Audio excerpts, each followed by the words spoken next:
In this video, I want to talk about the hydrophobic effect.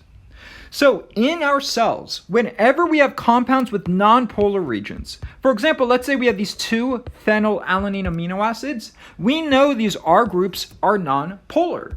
So an interesting phenomena is whenever we have these nonpolar regions, they spontaneously aggregate. They spontaneously become nearby each other through the hydrophobic effect.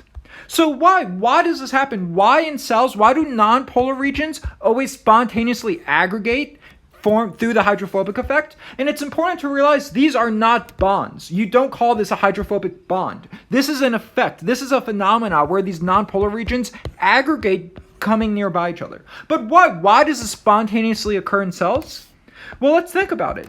If we have this amino acid with this nonpolar region, we know we're in an aqueous solution. So we have a lot of water molecules.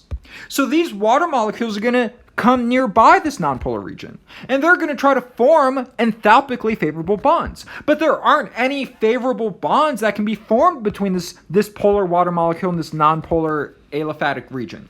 So what's going to happen? Well, all these water molecules are going to have to orderly organize themselves in a very specific orderly way so they can form hydrogen bonds with each other.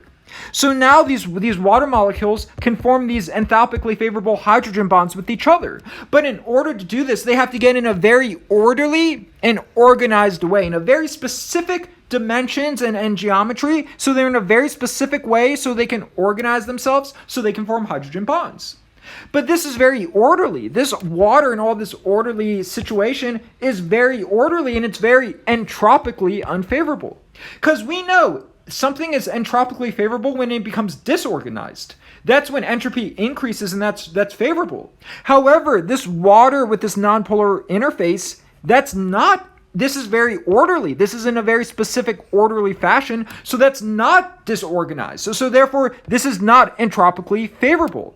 And I know it's a little complex and abstract, but the point is, this water is very organized, very orderly. So that's entropically unfavorable. And the same thing with this nonpolar region. This also has water that has to get in a very specific conformation so it can form hydrogen bonds with other water molecules. So therefore, it's very orderly in a very specific orderly fashion. And again, that's entropically unfavorable. Nature doesn't like order. It likes to go towards disorder. So because this is super orderly, that's entropically unfavorable.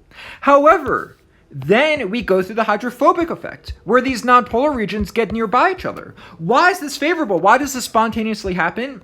Well, let's think about it.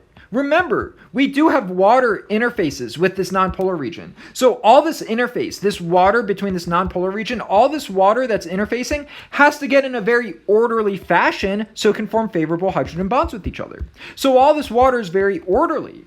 But notice there's not as much water that's orderly. Here we have a lot of water orderly. On both sides of this nonpolar region, we have water that's super orderly. And the same thing with this guy. On both regions, we have very orderly water, so that's entropically unfavorable. But here we only have two interfaces with orderly water. Again, if you were to keep track, here we have this face of ordered water, here's ordered water, here's ordered water, and here's ordered water. But in here, we only have two interfaces with ordered water. We have less surface area with water and nonpolar region. So therefore, we have less water that's super orderly. All this pink region, all the water here, once we went through the hydrophobic effect, all this pink water can now be in a very disorderly fashion. It doesn't have to get in a very specific conformation, so it can be disordered, and that's entropically favorable. This is favorable. Having this water in a very disorderly fashion, that is entropically favorable. So therefore, when we go through the hydrophobic effect, we have less water that has to be in a very specific orderly conformation. Here it's in a very specific orderly way, which is entropically unfavorable.